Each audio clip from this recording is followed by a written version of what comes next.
اپنی زندگی کے سبھی معاملات کو جائز اور حلال طریقے سے حل کریں اور ان اسباب پر غور کریں جو اللہ تعالیٰ نے جائز کیے ہیں آپ کے لیے۔ پختہ اور مضبوط ایمان اور توکل والے لوگ ہی زندگی کے حقیقی مقاصد کو پاتے ہیں۔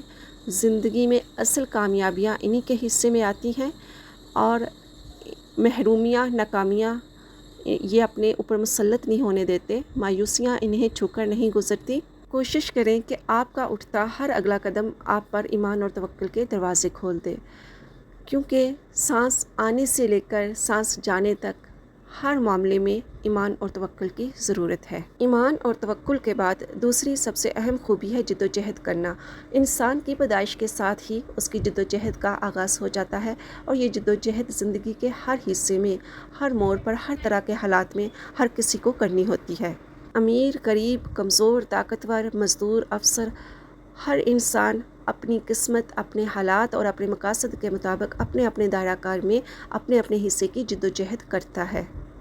در حقیقت جد و جہد ہے کیا؟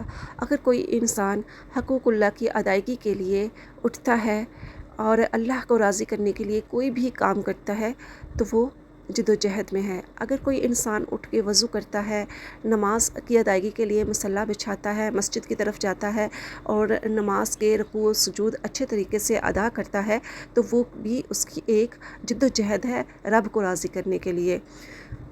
اسی طرح وہ کوئی نیکی کے کام کرتا ہے، رب کی رضا کے لیے صدقہ خیرات کرتا ہے، کسی کی مدد کرتا ہے تو وہ بھی اس کی ایک جد و جہد ہے۔ حقوق العباد کی ادائیگی کے لیے اگر کوئی انسان کوئی قدم اٹھاتا ہے تو وہ بھی اس کی جد و جہد ہے۔ والدین کے کام آنا، ان کی فرما برداری میں رہنا اور انہیں خوش کرنے کی کوشش کرنا، اس طرح اپنے دیگر رشتوں کو اچھے طریقے سے نبھانے کی کوشش کرنا، بیوی شوہر کے لیے جو کچھ کرتی ہے، اپنے حصے کی ذمہ داریاں اچھے طریقے سے نبھاتی ہے، اسی طرح شوہر اپنے حصے کی ذمہ داریاں اچھے طریقے سے نبھاتا ہے، اولاد کی اچھی پرورش کرنا، ان کی ذمہ داریاں اچھے طریقے سے ادا کرنا، دیگر رشتوں کے حقوق کا خیال رکھنا، یہ سب بھی جد و جہد ہے۔ اگر کوئی انسان رزق حلال کمانے کے لیے حلال پیشہ اختیار کرتا ہے تو وہ بھی اس کی ایک خوبصورت سی جد و جہد ہے۔ اسی طرح انسان اپنی زندگی میں کچھ جائز مقاصد بنا لیتا ہے کہ مجھے یہ اچیو کرنا ہے تو اس کو اچیو کرنے کے لیے وہ جو بھی کرتا ہے وہ بھی اس کی جائز اور مثبت جد و جہد ہے۔ مسلسل جد و جہد انسان کو کبھی زندگی میں ناکام نہیں ہونے دیتی، انسان کو فضولیات میں نہیں پڑنے دیتی، انسان کی زندگی کو ضائع نہیں ہونے دیتی۔ لہٰذا فضول، ناجائز اور حرام کاموں میں پڑ کر منفی جد و جہد مت کیجیے۔ یہ جد و جہد آپ کی اس دنیا کی زندگی کو ہو سکتا ہے پر لطف بنا دے لیکن آخرت کو برباد کر دے گی۔ ہمیشہ جائز، حلال اور اچھے کاموں میں اپنی جد و جہد کیجیے جو کہ آپ کی اس زندگی کو بھی سنوار دے گی اور آخرت کو بھی اچھا کر دے گی۔ زندگی نام ہے جد و جہد کا، لہٰذا چند محرومیوں، ناکامیوں کی وجہ سے بد دل ہو کر، مایوس ہو کر اپنے آپ کو برے کاموں میں مت ڈالیے۔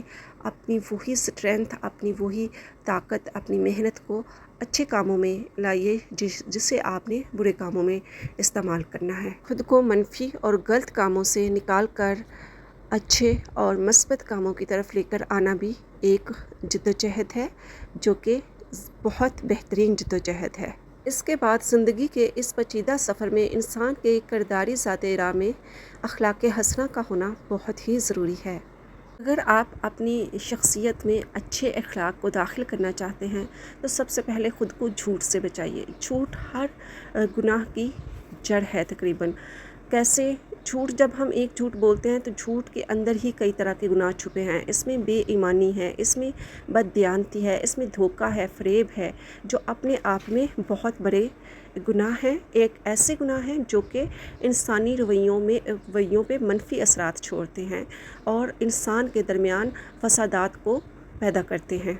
خود کو غیبت اور چغلی سے بچائیے۔ غیبت اور چغلی، بہتان طرازی، جھوٹا الزام لگانا، یہ ایسی بری عادات ہیں جو انسانی محبتوں کو کاٹ ڈالتی ہیں، انسانی رویوں کے اندر منافقت کو لے آتی ہیں۔ اسی طرح خود کو اچھا ثابت کرنے کے لیے دوسروں پر تنقید کی عادت بنا لینا، دوسروں کی برائیاں ڈھونڈنا، ان کی چھوٹی چھوٹی خامیوں کو اچھالنا، دوسروں کے ہر کام میں نکتہ چینی کرنا، برے برے کومنٹس پاس کرنا، ان کی حوصلہ شکنی کرنا، دوسروں کی کامیابیوں اور خوشیوں پر حسد اور جلن کا شکار ہو جانا، خواہ مخواہ کے احساس کمتری اور محرومی کا شکار ہو جانا، کسی نہ کسی سے شکوے اور گلے کرتے رہنا، اپنی محرومی کے رونے روتے رہنا، بلا سبب لڑائیاں لڑنے اور جھگڑے کرنے کے اسباب پیدا کرنا، اور ہر وقت اس طرح کی ایکٹیویٹیز میں ملوث رہنا، خواہ مخواہ کسی نہ کسی پر غصہ کرتے رہنا، بد مزاجی اور چڑچڑے پن کا مظاہرہ کرنا، اور اگر آپ کسی کی ذمہ داری اٹھائے ہوئے ہیں تو اس پر اپنا احسان جتلاتے رہنا، یہ سب ایسی غیر اخلاقی برائیاں ہیں جنہیں آپ اپنی شخصیت سے نکالیں گے تو ہی اچھے اخلاق کی طرف آ سکیں گے۔ اور جب آپ اچھے اخلاق کا مظاہرہ کریں گے تو آپ خود دیکھیں گے کہ آپ کی زندگی میں بہت ہی خوشگوار، خوبصورت اور مثبت قسم کی تبدیلیاں آنی شروع ہو چکی ہیں، جو کہ بہت دیر پا اور اسٹرانگ قسم کی ہیں۔